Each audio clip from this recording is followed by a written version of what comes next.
What's up, guys? Welcome back to my channel. So I'm here today to talk about The Real Housewives of Atlanta, Season 15, Episode 9, Better Late Than Ugly. So be sure to like, comment, subscribe, and let's jump right on into it. So we start with Sheree, who, again, is on her little holistic journey. She doesn't want to go get surgery for her fibroids because everyone she knows who's gotten surgery has wound up having the fibroids come back, including Kenya. I talked about it earlier this season. So she's getting acupuncture, and she is being so annoying. I feel so bad for the acupuncturist, but yeah, she's doing that. And then we see Marlo. She's dishing on her date with Scott Lee. Just kind of like whatever scenes at first. And the first real one, we see Sanya. She's preparing to host her first ever Mommy Nation brunch. And it's also her first ever, charity function she's hosting because she's really excited. She's specifically teaming up with this other organization that works to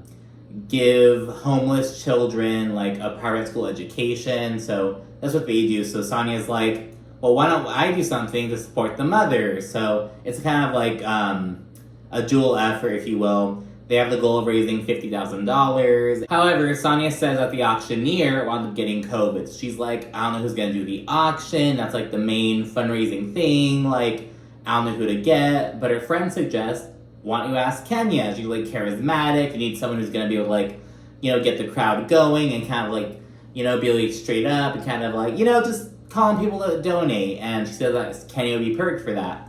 Sanya has some reservations though. She's like, I just got on good terms with Kenya again. Because remember, back at Sheree's fucking bullshit peace brunch, Kenya was like, oh, I'll see if you're deserving of my trust moving forward. So Sonya's like, I'm not sure, but the friend's like, what do you have to lose? Kenya's gonna be there anyways, blah, blah, blah.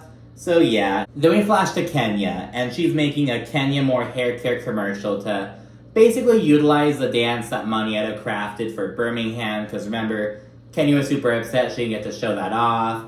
She didn't get to wear the costume that she had made, but she didn't use those items for the commercial, so good for her. We also see a little twirl moment between her and Brooklyn. It's super fucking cute. Notably, this was also the scene that was supposed to feature Cynthia Bailey. It was featured in the little preview, but they cut it out, and Kenya confirmed this on Twitter, so yeah, I'm not mad at it though. I'm like, what is Cynthia? I don't know. I feel like Cynthia, she's just a side person, but she never really gave much. I think she rode the fucking 50 Cent thing for 3 extra seasons than she should have. I was like, oh, I don't really care about Cynthia, to be honest, if I'm being perfectly honest. I don't dislike her, I just don't give a shit. You know what I mean? Just then, Kenya's boo, Roy Shlomo, he comes in with some food, and it's actually food from his restaurant. I think it's called Kill Me Crazy. It's a health food store / vegan restaurant kind of thing. And Kenya, she's all giddy and shit. She's like, oh my god,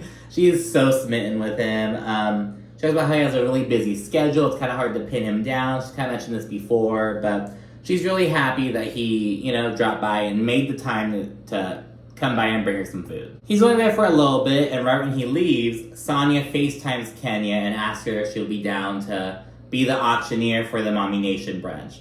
And Kenya says, of course I'm down. However, in the confessional, Kenya does point out that, look, I feel like Sanya's a really good person. This is the second event that she's booked me for without going through my agent. She's like, girl, you have one more try. Because Sanya did the same thing last season. And this is the thing with Sanya. She's very...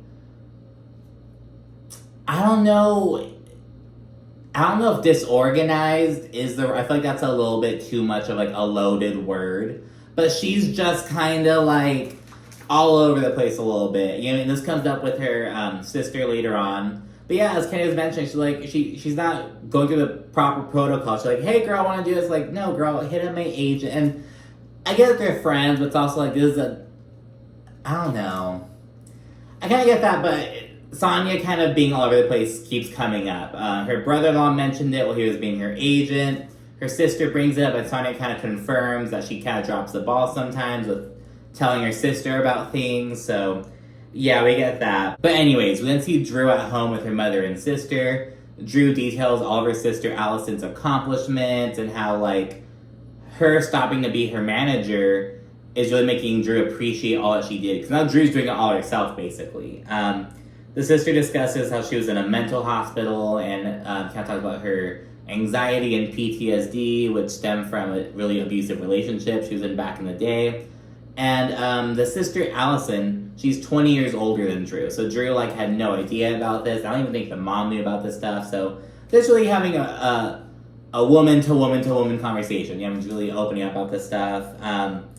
And Drew and her mom, they just shower Allison with love and support. You know what I mean? Just kind of really there for her. We also learned that, so Allison had to go to a mental hospital once. I don't remember the exact timeline. But she went for the second time during COVID, like the isolation, stuff like that. So we kind of see him talking about that a bit. And then we see Sheree link up with most of her fellow OGs. Of course, everyone except Nene. So it's Sheree, Kim Zolciak, Deshawn Snow, and Lisa Wu.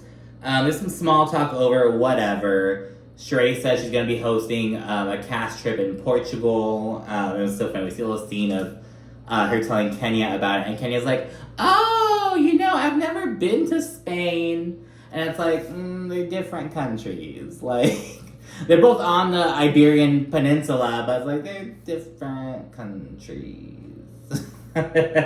Oh, and of course, Sheree is still speaking on how divided the group is, and she's like, if me and my fellow OGs can get past our past bullshit, then I know that these girls can do it too. So I'm making it my mission to bring the group together. And I also have to point out that there's a confessional scene mixed in this portion where we see Sheree's nose job on camera for the first time.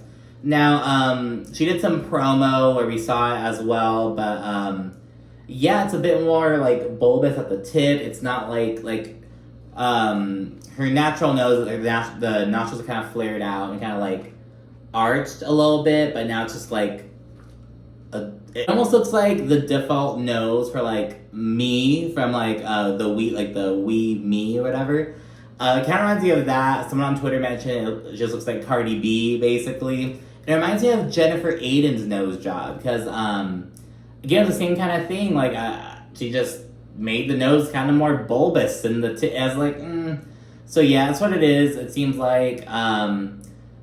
But, so we see it in one of the confessionals, but there's some other confessionals where she hasn't gotten a nose job yet, so it's kind of weird. It's very noticeable. She just didn't do it right. You're supposed to, like, get the work done as the show's airing, and then premiere it at the reunion. You gotta do the Vicky Gunvalson, right? But it seemed like it was just, the one I don't know. But yeah, that's what she did. We see the premiere of that, if you will. There's some more chatter going on. Kim makes a really nasty comment about Kenya. She's like, Kenya, ugh, that bitch is still alive, blah, blah, blah. People tore into her. Kenya Moore went off on her on Twitter. Then we see some commentary that Kim was making about how she has a great marriage with Crory. They're celebrating their 11 years of marriage. And of course, it's before news broke that they were getting a divorce. And then, of course, later, about, 2 months later, they said they weren't getting a divorce anymore. So yeah, I can't talk about that. It's more catching up. Lisa and Deshawn both mentioned that after they left the show, both their husbands filed to divorce them. Now, Deshawn says that she was completely caught off guard. She had no idea that the divorce was coming. It was completely caught off guard. But Lisa says that, like, she was preparing to file for divorce, but her husband, like, caught wind of it. He, like, knew she was about to file, so he beat her to it. And it's like, oh my gosh. So, they touch on that. Sheree says that Martel, her current man, he gets a really bad rap, but he's a good guy. Deshawn and Lisa are also kind of dating a little bit. Kim then mentions that she ran into Candy at Portia's wedding, and they had a really good interaction. And they kind of reflect back on, like, Kim and Candy's beef over tardy for the party. Kim's like, just because we hug doesn't mean that we squash the beef. And it's like, girl, like, on the after show, Candy was like, I don't care enough. It's in the past. She said she kind of used it more as a lesson for herself. Like, I can't rely on, like, these verbal agreements with friends because it's not going to go. I have to keep shit. Like, just, like, a note on doing business, and especially doing business with friends and stuff like that. So I like that approach to it, kind of using it as a lesson. But yeah, anyways, that's the day of Sanya's Mommy Nation brunch. Shari, though, she's kind of annoyed with Sanya because Shari's there doing her hair and everything. She just did her makeup. But Sanya, neglected to kind of give her a heads up on, when to be there. Shari basically had no idea what was going on until, the very last minute. It sounded like Shari was annoyed with, being on camera. Because she was like, I have supposed to be B-roll footage. It's are you mad you didn't have a chance to, get ready to be on camera? I was confused about what... Shari just seems pissed off, but Sanya does confirm that she kind of dropped the ball and didn't, give her all the details. She's kind of oops, my bad, sorry. And it's I bet that happens a lot, Sanya, because, people are trying to call her out on that. It just seems kind of inconsiderate. And, as the sister kind of points out, Sanya's used to basically being the cash cow of the family, basically. Everyone else has, other people in her family make money because of Sanya and her moves and her career. And so because of that, inherently, she's going to be more focused on herself. As she should, because, if she fumbles, her entire family fumbles. You get me? So it's I get why Sanya is, in that mindset. But it's just not, at this point, it's just not sustainable. Because Shari mentions, look, I'm married, I have 2 kids, I'm taking care of them, and your son. I have to make sure they're all, accounted for and going to be taken care of, and have to come here and help you out, and...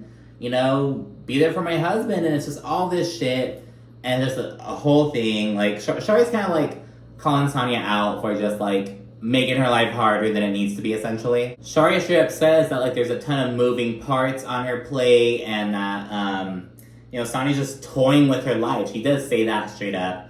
Sanya is kind of emotional, but she understands where Shari's coming from, and she does apologize. But Sanya does feel that there's a ton of fires in her life right now. She's my brother-in-law quit being my assistant, my sister's mad at me. She's I feel there's a lot going on. And I'm and I have to assume that there are some marital issues as well, because, where the fuck is Ross? I know he's in Austin doing his shit, but it's where the fuck is he? And I don't know if he's just not with the cameras. He's just maybe he didn't because he caught some attention last season when Kenya called him aggressive on camera. It caused a whole buzz, but there are a lot of people on both sides. I felt like Ross was honestly in the wrong. It's bro, your wife's on the fucking Real Housewives of Atlanta. You have to shut the fuck up. You know what I mean?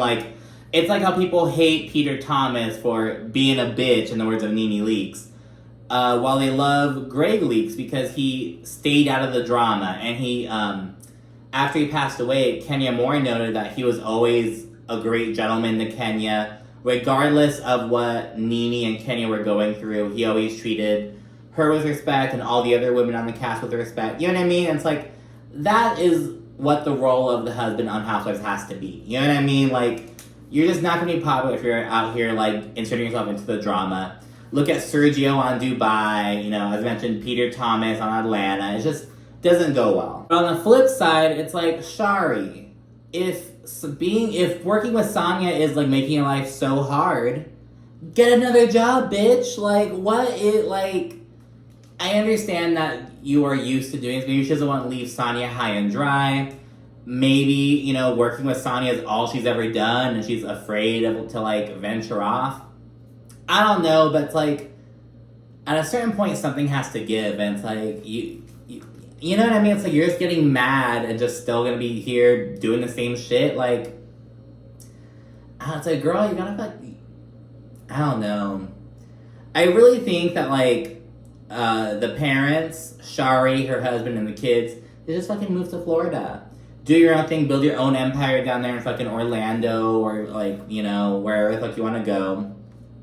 Just figure it out, you know what I mean? Or go further up north, go to fucking North Carolina, or they were in Texas already, go back to Texas. Hell, fucking figure it the fuck out, you know what I mean? Honestly. Sanya's friend said that they just need better communication, but Shari genuinely feels taken for granted, and again, it's just they just need to stop working together at this point. And it sucks, but it's it's just affecting their relationship in such a negative way. At that point, ladies begin pouring in. Sanya says we'll do a little introductory segment for having the Mommy Award, just a little thing to kind of honor some of the women in attendance, and then they'll have the charity event.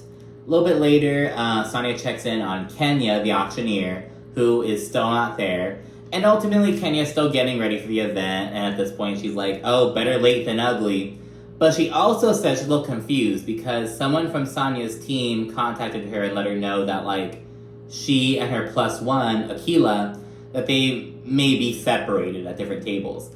And Sanya's like, oh, you guys can be back to back with the different tables. And Kenya's like, well, no, that's, like, weird. Like, that's, like, you know, it's not cool. It's, like, you know, being separated out, like, from your plus one, like, a wet, that's just not okay. It's awkward. And Kenya basically agrees to, like, sit at a different table right next to them, but to be with your plus one. So they kind of get that out of the way, and I agree with Kenya on this. Like, I get if the table where all the housewives are gonna sit was, like, you know, too full, but it's like, yeah, you can at least check in with her and say, be like, hey, girl, like, I don't know if you want to sit right next to us, or if you want to, like, be back to back. Like, just a little heads up would have been, you know, the way to go about that, I think. We then see Sheree and Courtney at the table asking Marlo about her date with Scott Lee, and it's like, okay, I get it. Marlo went on a fucking date, and, like, okay, like, they just keep fucking talking about it, and, they react to him being a chef, and Sheree kind of expresses that, like, I don't know if a chef's right for her, because she needs someone who makes some fucking money. Kandi then rolls in. She was previously up in Nashville doing back-to-back escape shows, but she drove in just to support Sanya's event.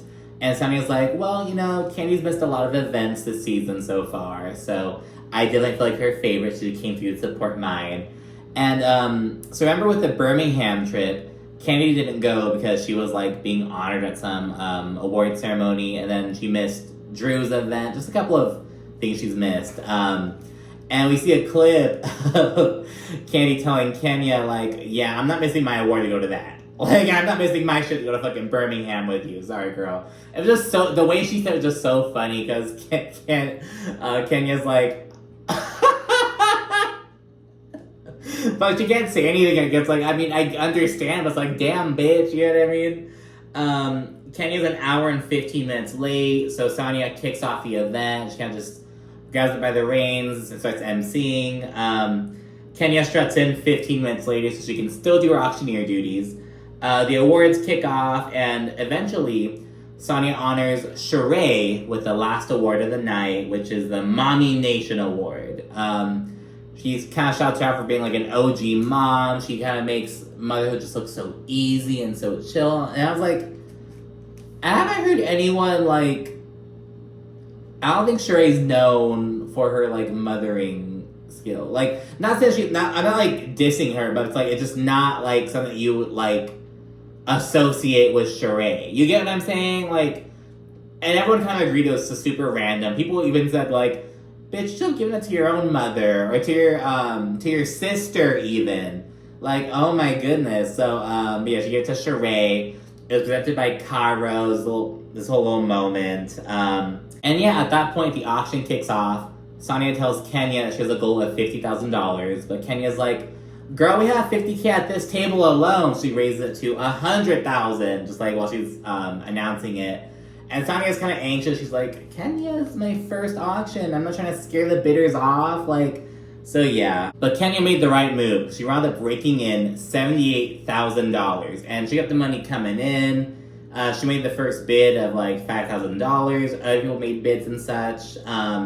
However, on the after show, Drew and Sheree both called out for not really wanting to give their donations.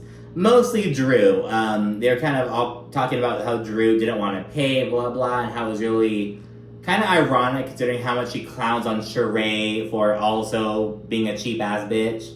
But Kenya pointed out that Sheree was also hesitant about making the actual contribution, which, you know, is par for the course. We already expect that. So yeah, the event was a huge success. Sanya was really happy with the results, and it ends there, and we see the mid-season trailer, which is mainly centered around Drew and Ralph's shit. Ralph gets upset with Drew because, like, of the whole lesbian sex scene in the movie she's doing for Kandi.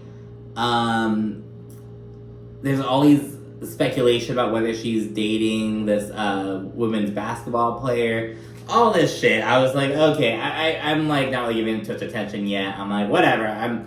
We already know what happens, that they're gonna file for divorce. I'm just, you know, since I wasn't really super about it, you know what I mean? But Yeah, so for this episode, nothing too noteworthy. Just mainly Sanya's event and her sister having the same old fucking beef. Something has to change, to be honest with that. But anyways, thanks so much for watching. Be sure to like, comment, subscribe if you haven't already, and stay tuned for more.